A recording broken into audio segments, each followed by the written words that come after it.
Introduction. This is the story of the Aghori Vimalananda. An Aghori is a practitioner of the spiritual discipline known as Aghora. The word Aghora can be interpreted as deeper than depth, or as gentle, or filled with light, illumined. Aghora is the apotheosis of Tantra, the Indian religion whose supreme deity is the mother goddess. Tantra has thus far been glimpsed in the West only in its most vulgar and debased forms, promulgated by unscrupulous scoundrels who equate sex with superconsciousness. Sex is indeed central to Tantra, the cosmic sexual union of universal dualities. The aim of Tantra is Laya, return of the seeker to the state of undifferentiated existence. Actually, Tantra cannot be termed a religion, because it is bereft of tenets and dogma. It consists only of methods for achieving this Laya, or union of the individual with the infinite. This union is described with a sexual metaphor, the union of the personal ego, which is female with the absolute, male. Under special circumstances, sexual rituals are employed in Tantra to hasten spiritual progress, but the concept of licentiousness is totally foreign to the Tantric tradition. Tantra has been divided into right-hand and left-hand paths. The right-hand path involves a search for the unlimited real ity via the road of external imposition of purity. While its practices may seem strange to some, its emphasis on personal purity 2199 Aghora will be familiar to those in the West who know of Bhakti Yoga, Karma Yoga, and Raja Yoga, all of which conform more or less to orthodox ideals of religious discipline. The left-hand path has attracted attention to itself by the actions of those unwise souls who seek quick and easy spiritual development without any preliminary renunciation of sensory gratification. The result of such rashness is invariably indulgence of the worst and most blatant sort, which has damaged the left-hand path's reputation. The left-hand path relies on its practitioners' absolute internal purity to protect them while they practice rituals which may involve necromancy, intoxicants, sex, or other forbidden practices. Most serious aspirants automatically shun the left-hand path because of its potential for misuse, which is indeed great. It is truly treacherous for the unwary. One text observes that walking on swords or riding a tiger is child's play by comparison. Ironically, those undisciplined individuals who cannot succeed at the left-hand path are naturally attracted to it by the potential for unbridled indulgence it seems to proffer, while those sincere seekers who might eventually succeed at it are frightened away by its temptations. There are a few, though, who do dare and who successfully complete the rigorous left-hand training of Tantra and Aghora. Strict renunciation is the prerequisite, extreme enough to purify the aspirant through and through. Only when purity is perfected is the aspirant assigned rituals which to the untutored observer might seem hedonistic or sinful. Aghora is not indulgence, it is the forcible transformation of darkness into light, of the opacity of the limited individual personality into the luminescence of the Absolute. Renunciation disappears once you arrive at the Absolute because then nothing remains to renounce. An Aghori goes so deeply into darkness, into all things undreamable to ordinary mortals, that he comes out into light. Sects in India are often distinguished by color of turban or drape of robe. Popularly, Aghoras have been stereotyped as ash-swathed ascetics with long matted hair who walk through life wild-eyed, skulking about in charnel grounds, wrestling. Introduction 23 with jackals for carcasses. The title Aghori is claimed by some groups who even assert an exclusive right to it. Vimalananda had his own definition of Aghori which was independent of any doctrine or dogma.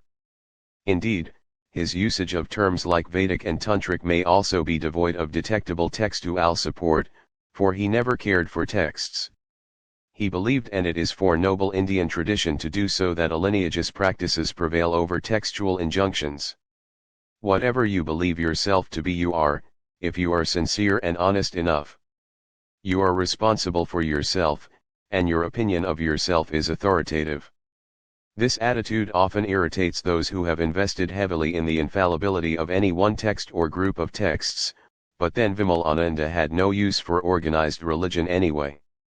As you read his story, remember that what he called Vedic might not necessarily be Vedic to a temple priest, but that both opinions might be equally valid, according to context. Throughout his life Vimalananda resisted any attempt to fit him into any mold. He guarded his originality jealously. He was without doubt distinctly individual, but simultaneously he was exceedingly difficult to pin down and define. What we speak of in this book as Aghora is solely according to Vimalananda's teachings. He studied many systems and selected elements from each Bhakti Yoga, Kundalini Yoga, and others and melded them into a tool which he employed to advance himself. He believed that each individual should carve out his own niche, study what he or she could understand, select those practices which they could sincerely do, and do them faithfully. So by this definition Aghora would always be different for everyone, only the Aghori's attitude would be held in common. Each Aghori would follow different practices, but all Aghoras follow them with the same intensity and disregard for SCLF preservation. To Vimalananda, the true Aghori cannot be recognized by any external sign or mark. Experience in the world of ascetics had taught him that many fake Aghoras lurk under outward appurtenances. And he stoutly maintained that the true Aghora is wholly internal. Sectarian Aghoras might well take issue with this opinion, but Vimalananda lived up to it. He lived in an 24 Aghora ordinary flat in Bombay and went about his business inconspicuously. Inside, he was pure Aghori, as hard as diamonds or as soft as wax, as the situation demanded. To his spiritual children he was the perfect mother, a combination of friend, philosopher, and guide. To those with inflated spiritual egos he was merciless.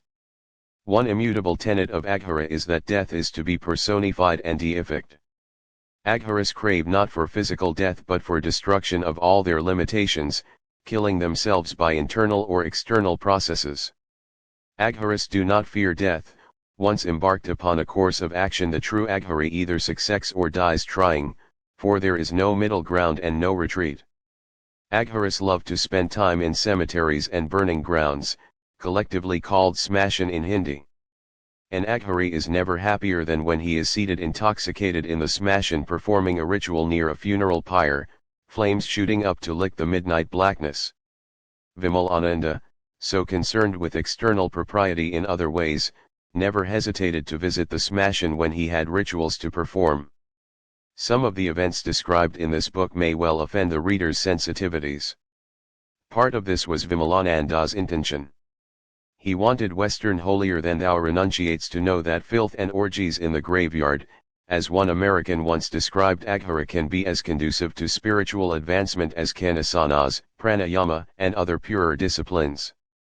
But another part is intrinsic to Aghora.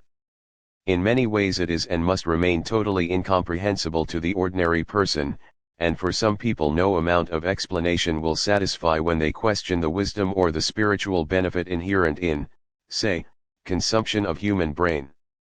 Aghora is mysterious and deeper than deep, in fact, and only those who can lay aside all their cultural clothing and plunge into it naked can dive into its depths. When Vimalananda and I were in America, one of my friends asked him, "As much as I have read about you and heard about you and now listen to you, I still cannot understand what an Aghori is. Would you please try to explain it to me?" Vimalananda told me later, "She asked me so honestly and Introduction 25 earnestly that I felt I had to reply eloquently, even though this is really not something you can put into so many words." He told her, "An Aghori is beyond the bound of the earthly shackles, nay, something above the elements which shape the universe, and you." He takes a sort of intoxicant and thus gets intoxicated in supreme love which emanates from the innermost recesses of his heart. Shall I call it interiority? It is that which is beyond awareness. He gives off the best part of love. Why part? Part of the supreme, universal love, where one experiences, with the help of perception, all in one in all. When you, the finite, merge into infinity, what dost thou not know? During this stage he merges with his own deity so that he becomes him capital H. That is why he is said to have gone from darkness to divine enlightenment. This is an Aghori. Vimalananda was an extremist. He was certain that anything worth doing was worth doing well, and he was ready to stake his all to ensure that whatever he began was completed. For him, Aghora was the doctrine of no return, a personal creed which demanded relinquishing all in exchange for divine love. He wanted to warn spiritual dilettantes in the West that the frivolity with which they treat discipline and the SCLF delusion they attempt to pass off as enlightenment is merely a cheating of their own consciousness which leads only to the pit.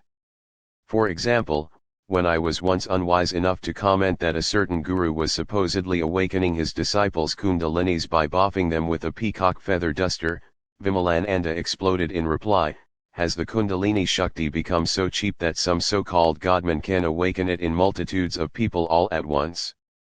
Oh, no. Were our rishis, ancient seers, fools to spend decades out in the jungles working at hard penances to awaken kundalini and to perfect Aghora? No, the people who think they can buy kundalini are the fools. Westerners think they can purchase knowledge, but all they get for their money is fake teachers from India who dish out any slop to them and get rich on their gullibility. Vimalananda conformed to none of the usual guru stereotypes.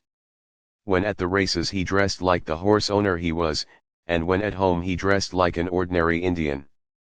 He 26 Aghora ate meat on occasion, used intoxicants frequently, and smoked cigarettes incessantly. He did all these things for specific, but hidden, reasons. Most of the people who knew him only formally never suspected that he might be of a spiritual bent. He cultivated this carefree image deliberately to avoid attracting attention to himself. This led me to early skepticism of his spiritual prowess, for I had been brainwashed by spiritual authorities to expect a certain role from a guru. Fortunately for me, I soon learned that Vimalananda's revulsion toward hypocrisy and posturing was exceeded in strength only by his obstinacy. At one time he had actively attempted to speed certain persons along the spiritual path but was unsuccessful with them due to their unpreparedness. He thereupon determined to provide real tools for spiritual cultivation only to those students whom he had first thoroughly tested and prepared. Hence, he never referred to himself as a guru, nor did he act in the way we have come to expect gurus to act. For example, when he chose to call me Ravi, he did so because it is cognate with my nickname, Ravi, and it was more convenient to use while speaking in an Indian language. It was not because he wanted to impress me by giving me some Sanskrit name. He made a show of complete disinterest in teaching while actually spending much time evaluating the strengths and weaknesses of catch of his spiritual children. This Indian tradition is known as Kurum Guru, literally, tortoise teacher. After a mother tortoise buries her eggs on a sandy beach, it is said that she retreats a certain distance and then concentrates on those eggs with such an intense current of love that the warmth of her love reaches the eggs and causes them to hatch. In the same way, a Kurum Guru seems to pay no attention to his disciples' progress but in reality monitors them closely and sometimes pulls their strings from afar. Vimalananda's entire life was teaching and being taught. He was always ready to learn something new, and always ready to teach in his own way if a student was sincerely willing to learn. His day-to-day life was a lesson for whoever could understand it, a continual resubmission of his will to the divine will. Introduction 27. He was not easy to fathom, and he deliberately made his lessons hard to understand. When he decided I should learn something, he would deftly insert it into a flood of mundane trivialities directed at others in the room and would expect me to be alert enough to pick it out. Weeks or months later he would question me about it, suddenly and without warning. I would be expected not only to have noted and remembered the datum but to have processed it internally to fit my own situation as best I could. He often observed, "What sort of educational system do we have nowadays?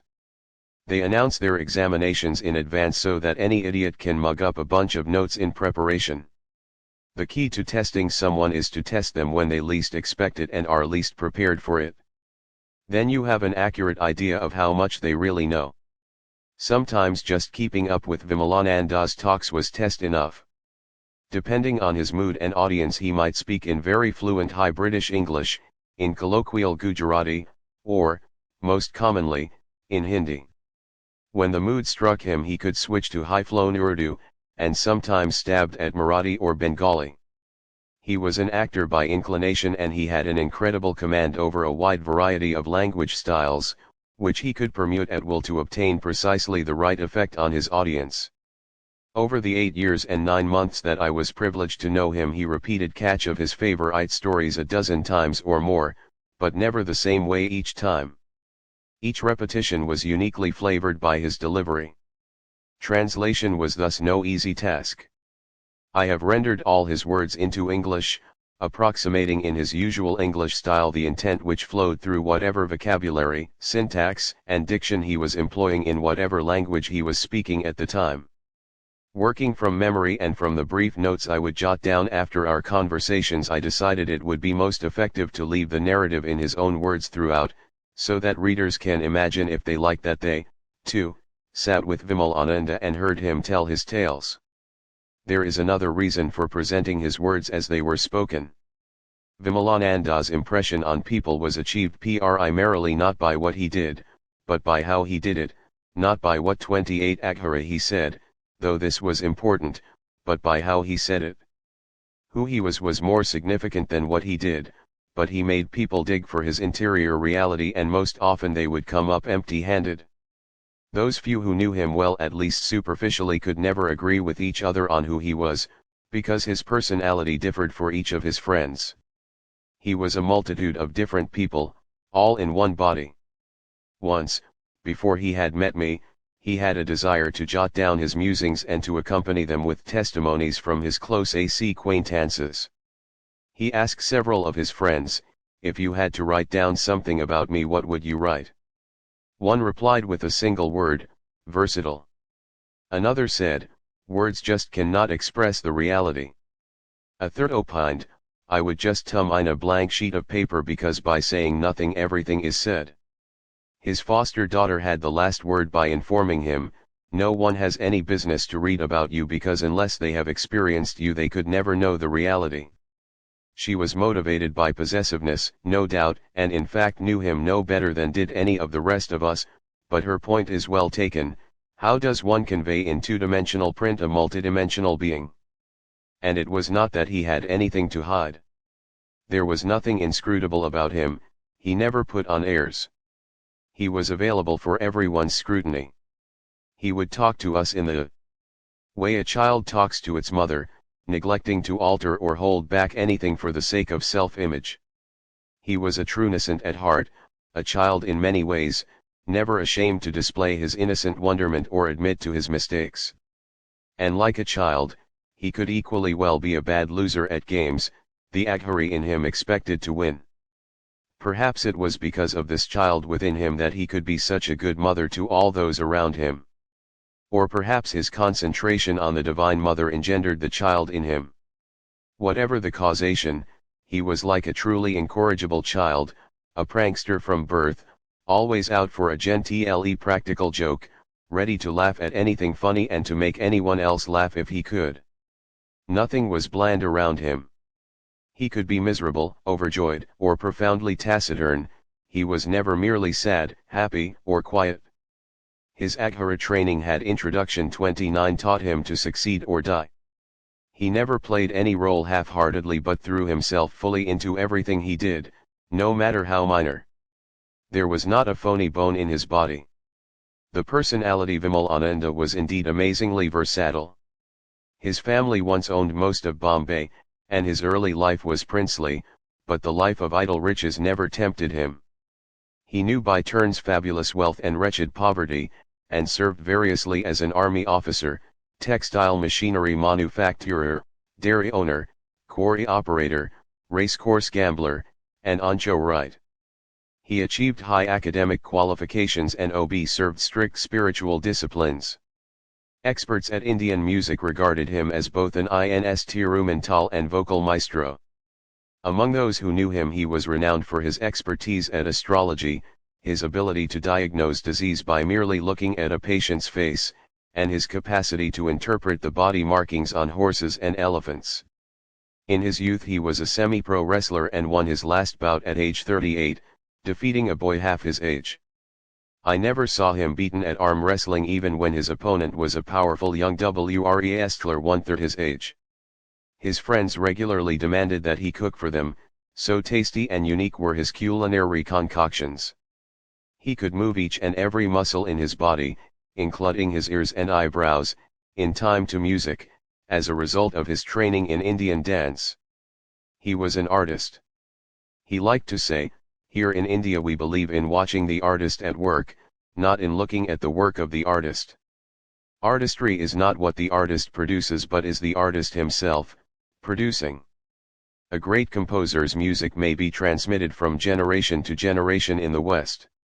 Our great musicians do not concentrate on creating compositions, they create new musicians to maintain the progression of the artistry. How can one then transmit Vimalananda's artistry to anyone who has not seen it at work? The use of his words is transmission of his art, but only alert readers will be able to detect the subtlety of his artistry at work there beneath. Vimalananda could learn from anyone and would make whatever he learned more artistic. He put the stamp of his person 30 Aghora on everything he said, did, and created, and it is my hope that this stamp appears on these pages as well. He was charming and profound, and sometimes it may seem that he was in awe of himself. In a way, he was. He was not conceited, he was in awe of what was within him. Chapter 8 on Aghora explains this more fully. He could be egotistical, and some of that ego is reflected in these pages. He maintained that death of the ego meant certain death of the organism and so never tried to expunge his ego, preferring to keep it tightly under his control. He equated the ego, the individual's power of self-identification, with the much misunderstood Kundalini Shakti. His control of his Kundalini enabled him to disengage his consciousness from his own limited, if versatile, personality so that he could self-identify with unlimited, divine personalities. Often when he spoke it was with the awesome confidence of divinity speaking through him, and this sometimes seemed arrogant to those humans who heard but could not or would not comprehend it. He could be maddening to deal with when he thought he was right but happened to be mistaken. There were times I found it difficult to respect Vimalananda, and other times when it was difficult to like him very much. But it was never difficult to love him. When first we met I analyzed him, dissected his opinions, and attempted to preserve the objective aloofness I felt was appropriate for a Western scientist. All in vain, for the current of warmth which flowed continuously over whoever he took into his circle of children was irresistible. My distrustful Western nature balked at first but eventually my doubt dissolved in spite of itself, and he and I settled into the seemingly preordained role of father and son. Or perhaps should say father and mother and son, for never did his love lose its motherliness. Two principles guided his teaching: compassion for all beings, including the seemingly insentient such as rocks, and perpetual awareness of Bandhana, the bondage of karmic debt. His compassion for his friends led him to ruin his health and exhaust his wealth to insulate them as far as possible from their own karmic debts. His shoulders were unusually wide, perhaps introduction 31 from his wrestling, and he used to say, "Since nature has given me such broad shoulders I should support whomever I can. Why should any child worry about Bandhana when its mother or father is there to repay its debts?" He treated all who came before him, even the buffoons, as a fond and indulgent mother would treat her beloved children. Women found him irresistible because he projected onto every female the same tremendous devotion which he directed in his worship toward the mother goddess. Until his dying day Vimalananda's sole refuge was the motherhood of God. He and I selected the name Vimalananda for use in his book from the many names he used during this lifetime. Its variety of meanings makes it appropriately representative of who he was. In Sanskrit Vimalananda equals Vimla, pure, plus Ananda joy, bliss, or, literally, the bliss of purity. Malam vidvam sayati iti Vimala, the absolute annihilation of filth is Vimla. Filth is here the filth of attribution, the limitations imposed upon pure existence as a result of its incarnation. When the cosmic play of creation, preservation, and destruction is transcended, all limitation is transcended, and that state is Vimla. Or, when an aspirant has gone beyond the ego's flaws, when the ego is completely naked, cleansed of its accretions of personality and its stains of desire, then it perceives pure consciousness and knows that pure consciousness to be both thyself and myself, and that is Vimla. Or, the Ananda an Aghori receives from his rituals cannot be purer, Vimla, because he sees the face of his beloved deity in everything and everyone. Vimalananda can be derived in many different ways in Sanskrit, but its special significance here is that Vimalananda's physical mother was named Vimla. Vimla plus Nanda equals son of Vimla. Vimalananda told me, when I was a wandering ascetic I thought it would be wonderful to appear at my home one day and have the servant announce to my mother, Vimalananda has come. What joy it would have given her. So Vimalananda it was for this book, in lieu of such other names as Aghora Nath, Master of Aghora, Shahi Maujay, King of Bliss, or even Bandaliaftab, son among Sagorators. This 32 Aghora last is significant in that Vimalananda was, well, larger than life, and some of his stories may seem expanded beyond the bounds of plausibility. We Westerners ordinarily equate truth with the objective reality of sense perception. Vimalananda was concerned only that the subjective reality of the stories he told exert specific effects on the subjective realities of his listeners, for he held that objective reality is continuously being altered by our perceptions of it. Thus it is immaterial if, for example, Samkon really does cut off his limbs and throw them into a blazing fire, only to have them reattach spontaneously after several hours, or whether he mercifully visualizes the scenario so intensely that he thoroughly convinces himself that the events did indeed occur. The result, increased stability of mind regardless of external irritant, will create increased physical stability as well. For the mind, reality is defined by its perceptions. Aghora is total control of perception. When Vimalananda felt it essential to make a point to some child he would unhesitatingly exaggerate or magnify his stories, just as we might do for real children. Also, Vimalananda spoke mainly for Indians, who often inflate the content of events they report. Indian listeners have learned to automatically compensate for this expansion by mentally scaling down whatever is said. Thus Vimalananda's exaggeration would be perceived approximately accurately by an Indian listener. I mention this because I was continuously aware of this cultural trait and have accounted for it. The stories you read here have been calibrated for maximum veracity, at least in the system of reality in which Vimalananda lived. Also, the language of this book has been slightly sanitized at his own request. He used to make regular use of vulgarity, but only when he spoke with people whose normal speech is vulgar, in order to be coherent with them. In addition, each cuss word was spoken with a hidden meaning behind it, a hoary tantric tradition called Sandhyabhasha. But that is another story. No idle tale ever escaped his lips. Each was aimed at a specific listener and might change its form according to the lesson he felt the listener needed to learn, though all his stories were based on incidents which actually happened to him, at Introduction 33 least subjectively. As noted above, however, he transcended the blasé factuality of objective reality and ascended to the mythic. His tales were carefully textured with deep meanings available to the clever pupil who could properly interpret the words and the intonation and emotion with which they were spoken, ignoring the minor detail which Vimalananda himself scorned. Vimalananda would unveil a story and present it to an assembly of people in his living room when the conversation seemed completely innocuous, and someone in that company would hear it and realize that it referred to a situation about which he had intended to ask Vimalananda but had thus far been unable to do so. There was a thrill in sitting quietly and suddenly realizing that a story was being directed at you. Vimalananda would not often target anyone by name, but a word here or a clue there would give his intention away. Vimalananda loved to play consciously with his children just as a mother plays abstractedly with hers, all the while maintaining awareness of the pot on the stove. Vimalananda likewise manifested otherness continually, internal sense of other spheres of activity and other levels of awareness which operated in him simultaneously. He acknowledged this and often said, to be really aware you must be able to know simultaneously what is going on thousands of miles away today, what may have happened here centuries ago, what will happen anywhere in the world decades from now, and what is occurring, has occurred, or will occur on other planes of existence.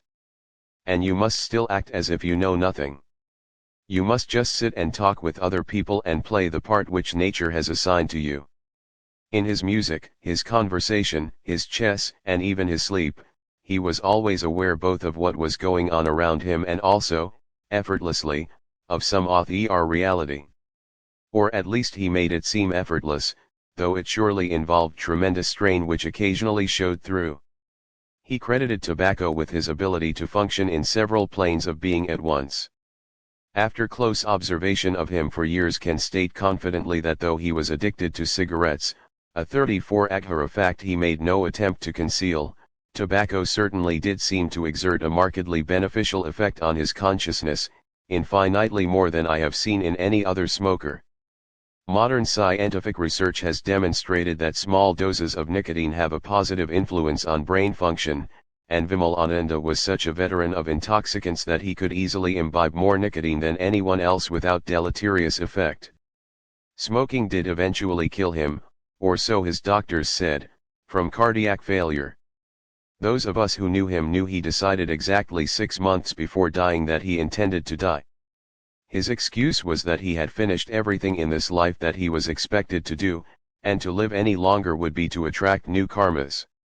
He also predicted, for years, that the day he gave up smoking would be the day he died. For as long as I knew him he smoked at least one cigarette daily until December 11, 1983, a day on which he refused a cigarette whenever it was offered, fully aware of what he was doing. The next morning he died. At sunset I cremated him. From the day we met, Vimalananda had been telling me I would cremate him, in spite of his natural son who still lives in Bombay and who, according to Hindu tradition, should have cremated his father. But Vimalananda always said, even 8 years before the fact, my son will not even come to the SMA Shan to watch me burn, nor will my wife. Indeed, they did not. When once I asked him about this he told me, there is no escaping the law of karma. I have told everyone the truth, that you are destined to cremate me, and all of them have become jealous of you because they think they deserve to be involved themselves somehow. They don't know what they are talking about or else they wouldn't act that way. I may have a physical son, but you are my spiritual son, and I will have my death my way. Do you know what is an Aghori's profoundest expression of love? It is these 4 words, you will cremate me. You will assist me to return to my beloved. And when I am burning I only desire one thing, play a tape recording of Jim Reeves singing Precious Lord, Take My Hand. I know all the Hindus will think it is a sacrilege, but pay no attention to introduction 35 them. That's all I desire, no rituals, no phoniness. I only want to go back to where I belong, and to have my big daddy take me there by the hand. Vimalananda was cremated on the same pyre which had previously hosted his father, his mother, and his young son, Renu, years before. Jim Reeves's voice did sing at his funeral to help release him from his earthly shackles. Most of his ashes were consigned to the Arabian Sea, whose surf pounds the outer wall of the Banganga Smashan in Bombay, the rest were collected for ritual immersion in India's sacred rivers. This has been a difficult book for me to write. I have spent months groping for direction, writing and rewriting, hoping to locate the best angle from which to approach to freeze Vimalananda in prose. Eventually I realized that he cannot be portrayed justly from a single angle, just as it was never possible to capture him definitively on film. He always avoided the camera, and none of his photographs which do exist resemble each other. In fact, it was always difficult to recognize the living Vimalananda from his pictures, because his entire face would change moment by moment according to his state of consciousness at the moment. He was loath to part with photos of himself, which is why none adorns this book. He would say, my friends will not like it if you don't take care of my photo. They will view it as a sign of disrespect. I don't care, I am just a nobody. But some of my ethereal friends are very orthodox and very strict and will not think twice before they punish or disrespect. He certainly was not confined by the restrictions which confine most mortals. His eyes, for example, refused to remain the same color at all times. Sometimes they were a light blue, often they were light green, the color of the grape known as Anabi Shahi. At some moments they could become nearly colorless. People meeting him for the first time would point it out to him incredulously and he would disclaim in agreement, "How ridiculous! Is it possible for anyone's eyes to change colors?" At other times when he was feeling playful he would adjust his eye color to match mine and would then call everyone in the room over to see and comment. He loved to watch people 36 Aghora react to an out-of-the-ordinary event because he felt he could gauge them better when they were caught off guard. Enigma, a puzzle, a paradox, a riddle, a mark of interrogation, as he himself put it, who was Vimalananda. The more remained in his company the less I knew about him. He really was nobody, there was no one personality present perpetually in his body which could be pinned down and categorically identified as his. He could be hard and soft by turns, alternately refined and coarse according to his environs. One memorably night we started off dining elegantly at a posh turf club party and ended up, as fate would have it, listening to music in the middle of Bombay's red light district.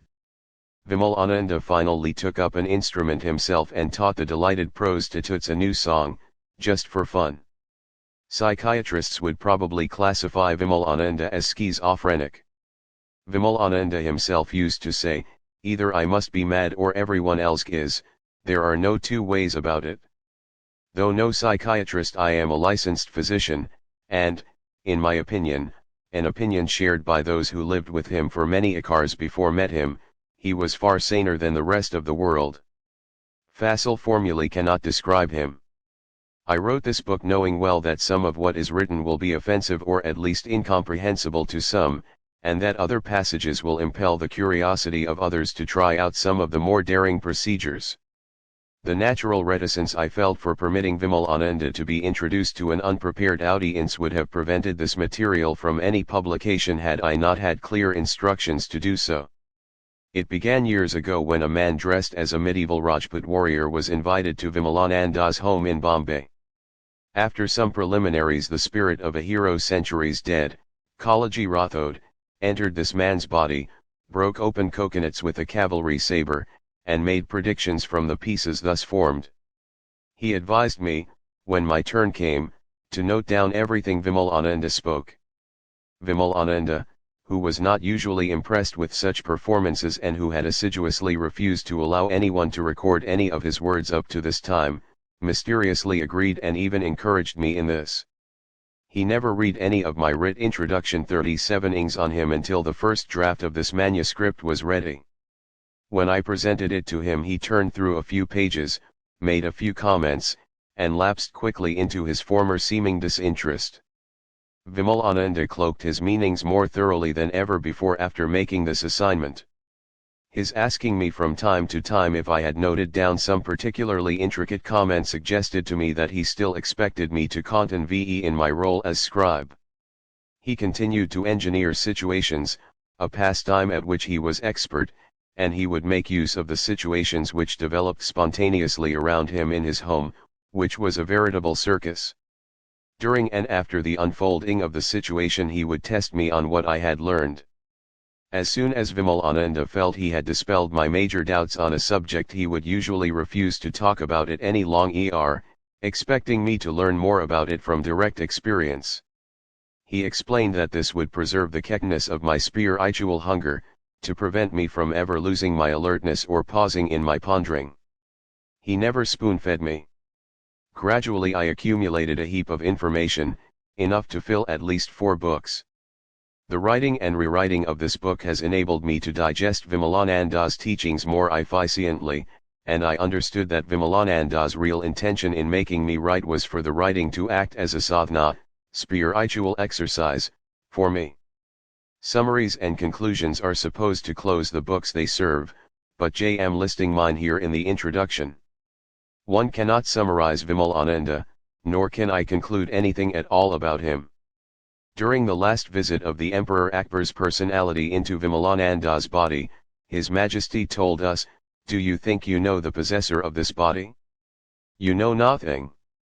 If he is your friend and loved one, well, we spirits love him too. But don't be so stupid and insolent to think you can comprehend him. I do not know him, you cannot know him, no one knows him. This is the sort of man who allows you to play about with him, you fools. Apart from knowing him in his entirety, you will never be able to know a single hair from the head of Vimalananda.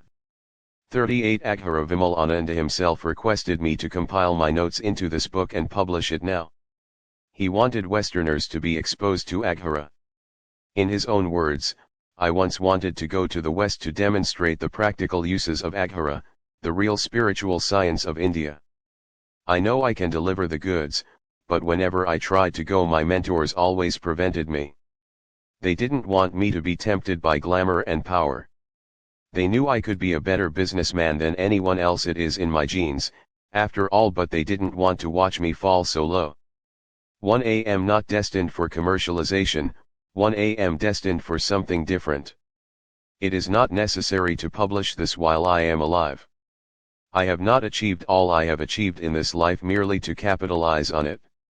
Don't want the last years of my life to be spoiled by curiosity seekers who want to meet me to find out if I am for real, know who I am, and don't care what anyone else thinks. Besides that, if become too well known, I'll have to sit on a throne and say things like, "Blessings be upon you," which is bull because you can't give blessings away like that. I won't be able to move about freely in society and play about as I do now. No more jokes, no more laughing sprees. I'll have to become stern and solemn. Why should I give up what little peace and quiet I have now, just to be worshipped by a bunch of people who don't even know what they are doing? How do all these so-called saints stand it, wonder? Publish this book after I am gone. Let people know the truth. Let them know what is what. Out of the thousands who may read it, at least a few will be sincere. They will try to learn more, and then nature herself will make arrangements for them to learn just as she did for me, and they will be taught according to their capabilities. The progression will go on, there is nothing to fear. Have never gone out and tried to attract anyone to me. People have come and gone. I don't ask them to come, and I don't object when they go. What is it to me? I only want a few. If I love one or a few, I can love well. If I try to love all, I will just be cheating myself. Only Jesus could love all. From Vimalananda's select circle of loved ones, I was awarded Introduction 39 ed, the commission to try to explain to those who never met him just who and what he was. Hence this book. No one can disturb him now. His story can be told and his privacy will be preserved. Am pleased to offer this volume to those who can read it. I regard it as an offering to him, an offering which is also a promise I have kept, an obligation I have requited, a long-standing desire of his I have finally fulfilled. Here is Vimalananda as I knew him. Even after hundreds of meetings, he could baffle me with the incredible variegation of his knowledge, charm me with his ever-present effluence, and infect me into a smile with his good humor. Lavan almost got used to his anger. But having charmed and enthralled me and his other listeners, he never tired of telling us, "Don't take anything I say as gospel truth, lamb human, I make mistakes. Test on yourselves what I've told you. Try it out, experience it, and then you will know whether or not I'm telling you the truth. When you examine a gem, you must evaluate it from all its facets before you can decide on its value. Here then is Vimalananda, for your evaluation."